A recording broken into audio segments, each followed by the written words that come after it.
மாண்புமிகு கணேஷ்குமார். மாண்புமிகு பேரவைத் தலைவர் அவர்களே வணக்கம்.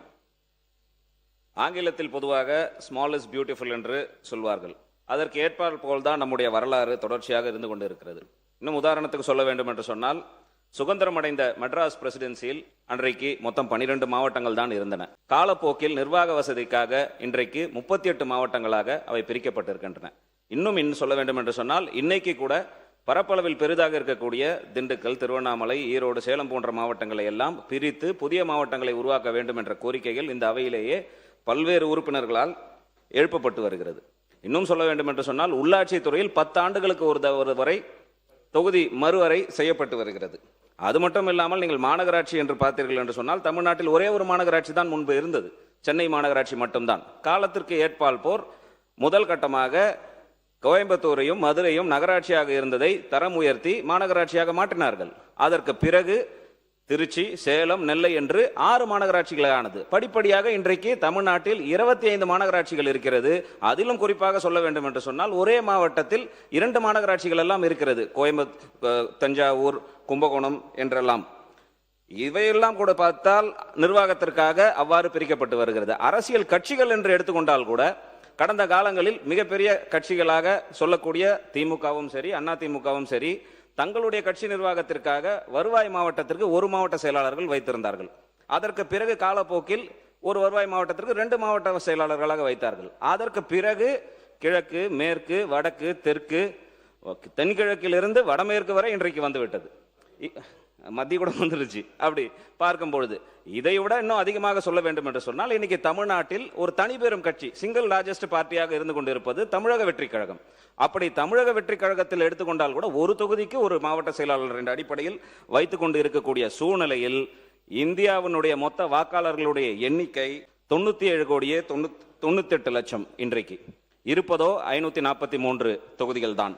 கிட்டத்தட்ட நம்ம 100 கோடி வாக்காளர்களை நெருங்கி கொண்டிருக்கக்கூடிய சூழ்நிலையில் இது அளவீடு என்று எடுத்து பார்த்தீங்கன்னா, சராசரியா ஒரு நாடாளுமன்ற தொகுதிக்கு 18 லட்சம் வாக்காளர்கள் கிட்ட வருகிறார்கள். மக்கள் தொகை என்று எடுத்தால் அது ஒரு 20 லட்சமாக இருக்கும். தமிழ்நாட்டில் அப்படியே பார்த்தீங்கன்னா, தமிழ்நாட்டுடைய மொத்த வாக்காளர்களுடைய எண்ணிக்கை 5,73,00,000, கிட்டத்தட்ட 6 கோடி வாக்காளர்களை நாம் நெருங்கி கொண்டு இருக்கிறோம். அப்படி நீங்க கணக்கு எடுத்து பார்த்தீங்க என்று சொன்னால் இருப்பதோ 39 தொகுதி. அந்த 39 தொகுதிக்கு எடுத்தீங்கன்னா கிட்டத்தட்ட 14.5 லட்சத்திலிருந்து 18 லட்சம் வரை இருக்கும். கடந்த நாடாளுமன்ற தேர்தலில் கூட நான் ஆரணி நாடாளுமன்ற தொகுதியில் போட்டியிட்டு வெற்றி வாய்ப்பை இழந்தவன். அந்த தொகுதியில் 15 லட்சம் வாக்காளர்கள், கிட்டத்தட்ட 17 லட்சம் மக்கள் தொகை இருக்கக்கூடிய வாய்ப்புகள் இருக்கிறது. இப்போ உலக நாடுகளில் எடுத்துக்கிட்டீங்கன்னா, ஐநா சபையில் அங்கீகரிக்கப்பட்ட நாடுகள் 195, அங்கீகரிக்கப்படாத நாடுகளை எல்லாம் சேர்த்தால் 230. இப்படி நீங்க அந்த நாட்டுகளுடைய மக்கள் தொகையும் நம்முடைய தொகுதியினுடைய வாக்காளர்களின் எண்ணிக்கையும் கணக்கிட்டாலே கூட ஆரணி நாடாளுமன்ற தொகுதி 43வது பெரிய நாடிற்கு சமமாக இருந்து கொண்டிருக்கும். உதாரணத்துக்கு சொல்ல வேண்டும் என்று சொன்னால், Iceland, Maldives, Brunei, Malta, Cyprus போன்ற நாடுகளின் மக்கள் தொகையை விட ஒரு நாடாளுமன்ற தொகுதியினுடைய வாக்காளர்கள் மிக அதிகமாக இருந்து கொண்டிருக்கக்கூடிய சூழ்நிலை இன்னைக்கு இருந்து கொண்டிருக்கிறது. இதையெல்லாம் கருத்தில் வைத்து கடந்த காலங்களில் இந்த தீர்மானத்தை, இந்த ஒரு சட்ட முன்வடிவை மத்திய அரசாங்கம் கொண்டு வந்த முயற்சித்த பொழுது அன்றைக்கு ஆளுங்கட்சியாக இருந்த திமுக 5/3/2025 ஆண்டு ஒரு அனைத்து கட்சி கூட்டத்தை கூட்டினார்கள். அந்த கூட்டத்தில் திமுக பங்கேற்றது, அண்ணா திமுக பங்கேற்றது, பாட்டாளி மக்கள் கட்சியின் சார்பாக பாட்டாளி மக்கள் கட்சியினுடைய தலைவர் மருத்துவர் அன்புமணி ராமதாஸ் பங்கேற்றார், தமிழக வெற்றி கழகமும் பங்கேற்றது. தமிழக வெற்றி கழகத்தின் சார்பாக அப்போதைய பொதுச் செயலாளர் மரியாதைக்குரிய மாண்புமிகு நீர்வளத்துறை அமைச்சர் மரியாதைக்குரிய அண்ணன் என் ஆனந்த் அவர்கள் அந்த கூட்டத்தில் கலந்து கொண்டார்கள். காங்கிரஸ் கட்சியின் சார்பாக தற்போது இருக்கக்கூடிய அமைச்சர் மதிப்புக்கும் மரியாதைக்குரிய மாண்புமிகு அமைச்சர் ராஜேஷ் அவர்கள் கலந்து கொண்டார்கள். அதேபோல் காங்கிரஸ் கட்சியினுடைய தலைவர் செல்வ பெருந்தகை அவர்கள் கலந்து கொண்டார்கள். விடுதலை சிறுத்தைகள் கட்சி என்று நீங்கள் எடுத்துக்கொண்டால் அதனுடைய பொதுச் செயலாளர் மதிப்புக்கும் மரியாதைக்குரிய அண்ணன் தொல் திருமாவளவன் அவர்கள் அந்த கூட்டத்தில் பங்கேற்றார். அவருடைய நாடாளுமன்ற உறுப்பினர் மரியாதைக்குரிய ரவிக்குமார் அவர்களும் பங்கேற்றார்கள். மதிமுக சார்பில் அதனுடைய பொதுச் செயலாளர் வைகோ அவர்கள் பங்கேற்றார்.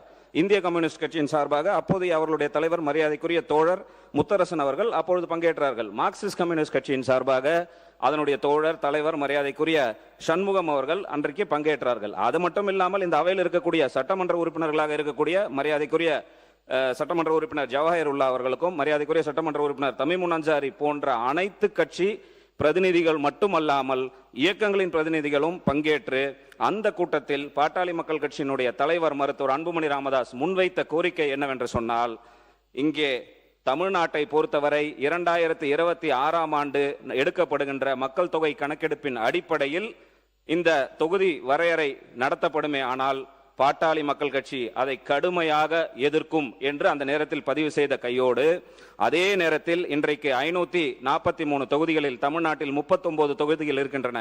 விகிதாச்சார அடிப்படையில் எடுத்துக்கொண்டால் இது 7.18 வருகிறது. இந்த 7.18 விகிதாச்சார அடிப்படைக்கு குறையாமல் இந்த தீர்மானத்தை தொகுதி மறுவரையை ஒன்றிய அரசு செய்யுமே ஆனால் அந்த தீர்மானத்தை பாட்டாளி மக்கள் கட்சி வரவேற்கும் என்று அன்றைக்கு அந்த கூட்டத்தில் பதிய வைக்கப்பட்டது.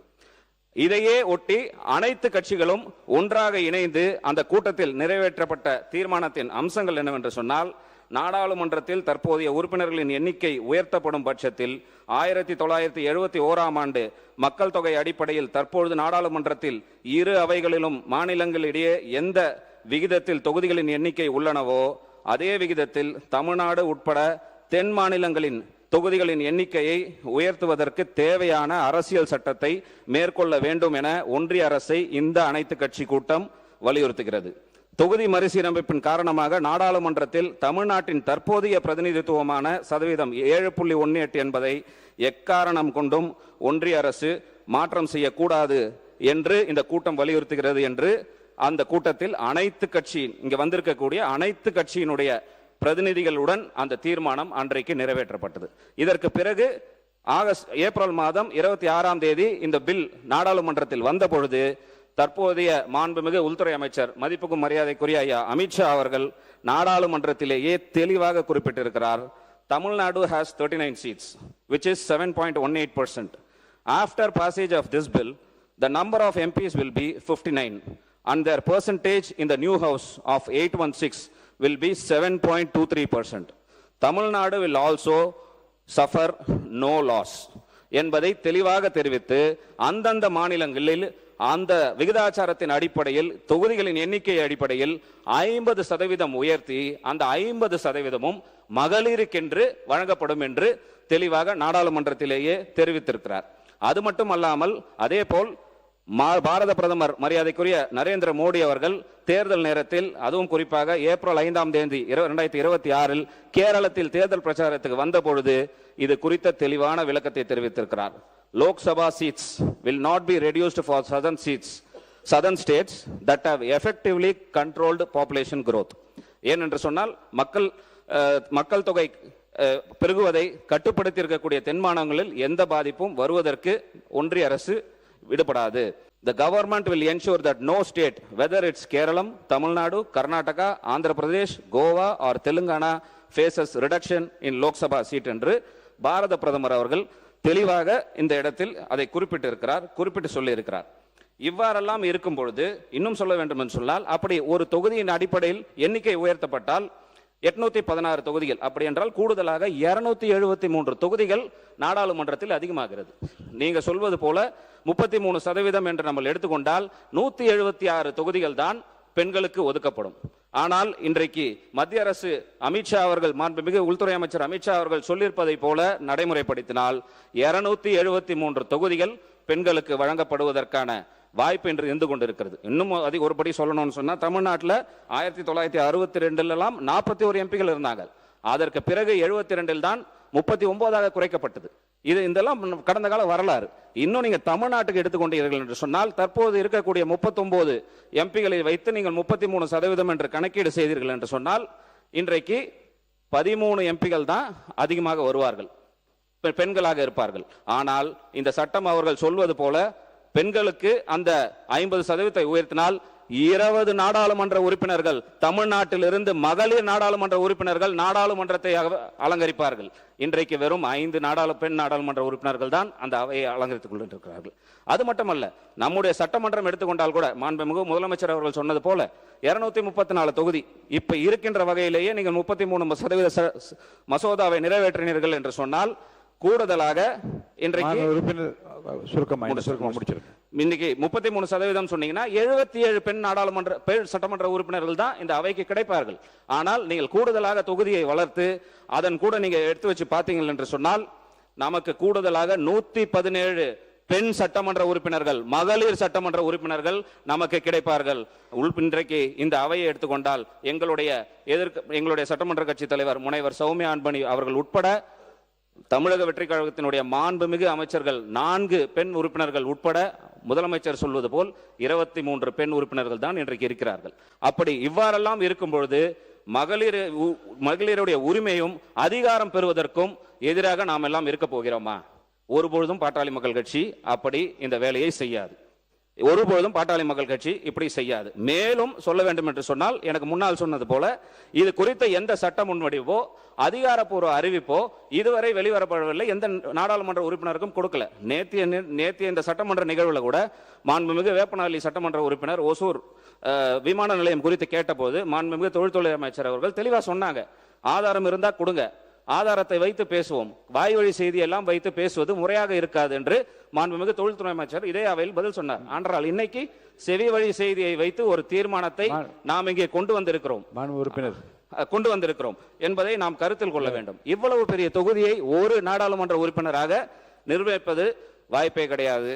எனவே இன்றைக்கு இந்த சட்டம் வருமா வராதா என்றெல்லாம் இருக்கக்கூடிய சூழ்நிலையில் இந்த நேரத்தில் இந்த சட்டம் கொண்டு வருவதற்கான அவசியம் என்ன இருக்கிறது? எனவே மாண்புமிகு முதலமைச்சர் அவர்கள் உடனடியாக இந்த தீர்மானத்தை திரும்ப பெற வேண்டும் என்று பாட்டாளி மக்கள் கட்சியின் சார்பாக கேட்டுக்கொள்கிறோம். ஏன் என்று சொன்னால், நடந்து முடிந்த அனைத்து கட்சி கூட்டத்தில் நம்முடைய கட்சி உட்பட அனைத்து கட்சியும் சேர்ந்துதான் இந்த தீர்மானத்தை நிறைவேற்றிருக்கிறோம். இன்றைக்கு இந்த தீர்மானத்தை நிறைவேற்றணும் என்று சொன்னால் அன்றைக்கு ஒரு நிலைப்பாடு, இன்றைக்கு ஒரு நிலைப்பாடு என்று அரசியல் இரட்டை நிலைப்பாடு என்ற பொருள் ஆகிவிடும். மேலும் இத்தீர்மானத்தை நிறைவேற்றுகிறீர்கள் என்று சொன்னால் இதில் ஒருமனதாக என்ற வாக்கியத்தை நீக்க வேண்டும் என்று தெரிவித்துக் கொண்டு, ஏனென்றால் பாட்டாளி மக்கள் கட்சி நீங்க உங்க கருத்தை மட்டும் சொல்லி முடியும், எந்த வாக்கியத்தை போட்டு நிறைவேற்றுவதை பற்றி நான் முடிவெடுப்பேன். ஏன் அந்த ஒருமனதாக என்ற வார்த்தை அந்த தீர்மானத்தில் இருக்க வேண்டாம் என்று நாங்கள் கேட்டுக்கொள்வதற்கு காரணம், இந்த தீர்மானத்தை பாட்டாளி மக்கள் கட்சி பெண்களின் உரிமைக்காகவும் அவர்கள் அரசியல் அதிகாரம் பெறுவதற்கும் எதிராக நாங்கள் பார்க்கின்ற காரணத்தினால் இந்த தீர்மானத்தை நாங்கள் ஆதரிக்கவில்லை என்று கூறி அமர்கிறேன். நன்றி.